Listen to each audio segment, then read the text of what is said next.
समय की बात है। सन्यासी गौतम बुद्ध के आश्रम में उनके दो बड़े ही विचित्र स्वभाव के शिष्य रहते थे।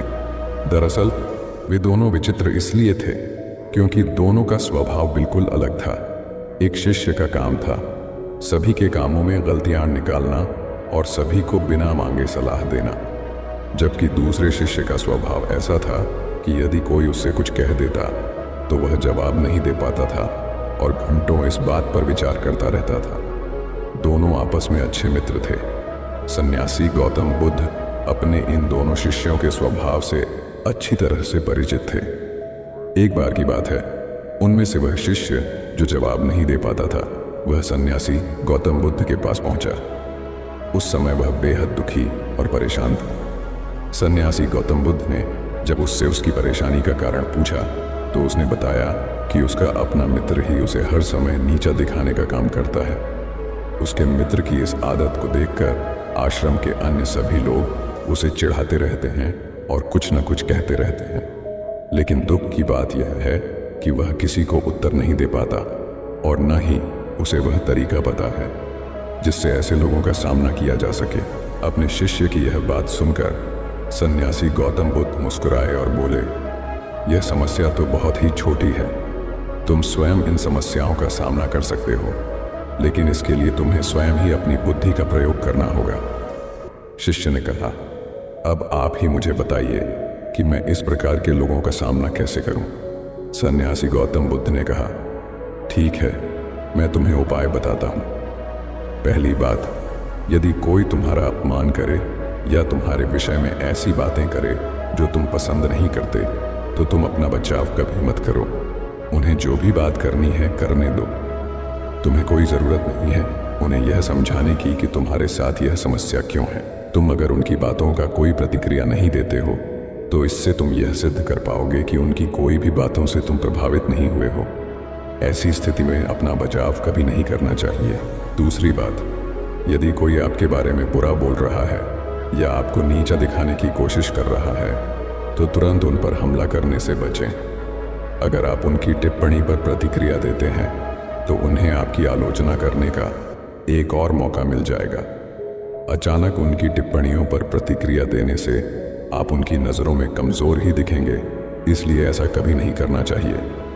तीसरी बात, यदि कोई आपको चुभने वाली बात कह रहा हो या आपको नीचा दिखाने का प्रयास कर रहा हो तो आपको उससे प्रश्न पूछना चाहिए और कारण पूछना चाहिए कि आखिर वह आपके बारे में इस प्रकार की बातें क्यों कर रहा है। ऐसा सवाल करने से अगर वह यह कार्य किसी गलत मंशा के साथ कर रहा है तो वह अपने आप ही शांत हो जाएगा, क्योंकि उसके पास आपके द्वारा पूछे गए प्रश्नों का उत्तर होगा ही नहीं। यदि उस व्यक्ति ने आपको कारण बता दिया कि वह आपके बारे में गलत बातें क्यों कह रहा है, तब आपको उन बातों का हल जरूर पूछना चाहिए कि आखिर आप किस प्रकार से अपनी कमियों को दूर करें। इसके बाद गौतम बुद्ध अपने शिष्य को यह बताते हैं कि अनुभव के आधार पर प्रतिक्रिया करना चाहिए। पहले वे लोग जो हमसे उम्र और अनुभव दोनों में बड़े होते हैं, दूसरे हमारे बराबर के सहपाठी होते हैं, और तीसरे जिनकी उम्र और अनुभव दोनों ही हमसे कम होते हैं। ऐसे में सोच समझकर ही प्रतिक्रिया करनी चाहिए। जब हमारे माता पिता या गुरु हमें सलाह देते हैं तो हमें कभी नहीं सोचना चाहिए कि वे हमें नीचा दिखा रहे हैं। हमें उनकी बातों पर ध्यान देना चाहिए और यह जानने का प्रयास करना चाहिए कि उनकी सलाह पर कैसे काम किया जा सकता है, क्योंकि उनकी मंशा हमारे प्रति हमेशा सकारात्मक होती है। वे हमेशा हमारी भलाई के बारे में ही सोचते हैं। यदि हमारे हमउम्र या सहपाठी हमें नीचा दिखाने का प्रयास कर रहे हैं तो पहले हमें उनकी बात को ध्यान से सुनना चाहिए, फिर हमें उन बातों पर विचार करना चाहिए। अगर हमें लगता है कि उनके द्वारा बताई गई कमियों पर सुधार करके हमारी भलाई हो सकती है तो हमें उनके द्वारा दी गई सलाह पर काम करना चाहिए। अगर हमारे हमउम्र सहपाठी का उद्देश्य केवल हमें नीचा दिखाने और हमें हास्य पात्र सिद्ध करने का है तो हमें उनकी बातों को बेकार समझकर भूल जाना चाहिए। कई बार बड़े लोग अपने से छोटे को अनुभवी नहीं मानते हैं और उनकी बातों पर ध्यान नहीं देते हैं। ऐसा कभी नहीं सोचना चाहिए कि जो हमसे उम्र में छोटा है वह हमेशा गलत ही होगा। यदि आपका छोटा आपसे सही बात कह रहा है तो उसकी बात को ध्यान से सुनना चाहिए और विचार करना चाहिए कि क्या इससे हमारी भलाई हो सकती है। यदि उत्तर हाँ मिलता है तो उसी अनुसार आपकी प्रतिक्रिया होनी चाहिए।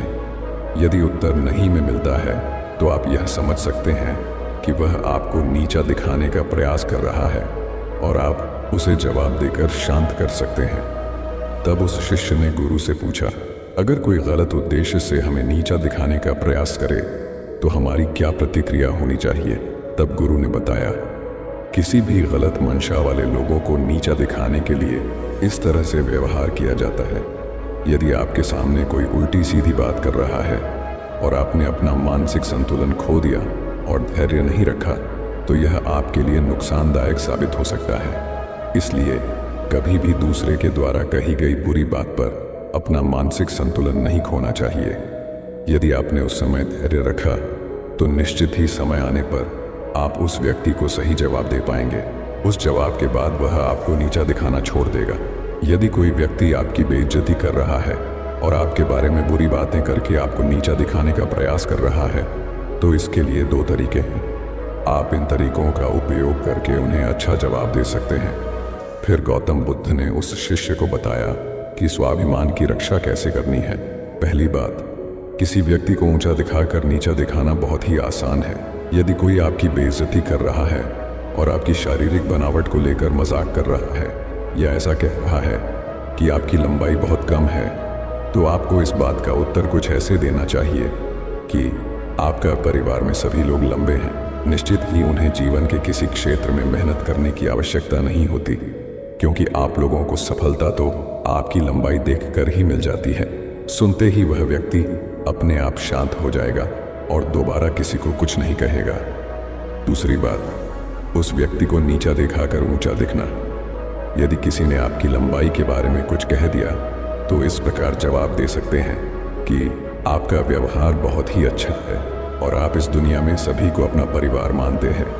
तभी तो किसकी लंबाई कितनी है, किसका रंग कैसा है, इस बात का पूरा ध्यान रखते हैं। सचमुच आप बहुत ही तेज नजर वाले हैं, लेकिन दूसरों पर ध्यान देने के बजाय यदि आप खुद पर ध्यान देने लगते तो आप जरूर सफल इंसान बन जाते। इतना सुनते ही वह व्यक्ति जरूर शर्मिंदा हो जाएगा और उसे अपनी गलती का एहसास होगा और दोबारा कुछ नहीं कहेगा। इस प्रकार सन्यासी गौतम बुद्ध ने अपने शिष्य को नीचा दिखाने वाले लोगों से सावधान रहने और उनके साथ कैसा व्यवहार करना चाहिए इसका तरीका बताया। सन्यासी गौतम बुद्ध की बातों को सुनकर वह शिष्य अपने आप में आत्मविश्वास महसूस करने लगा और सन्यासी गौतम बुद्ध को धन्यवाद कहकर उनसे वादा किया कि मैं इन तरीकों को अपने जीवन में जरूर अपनाऊंगा।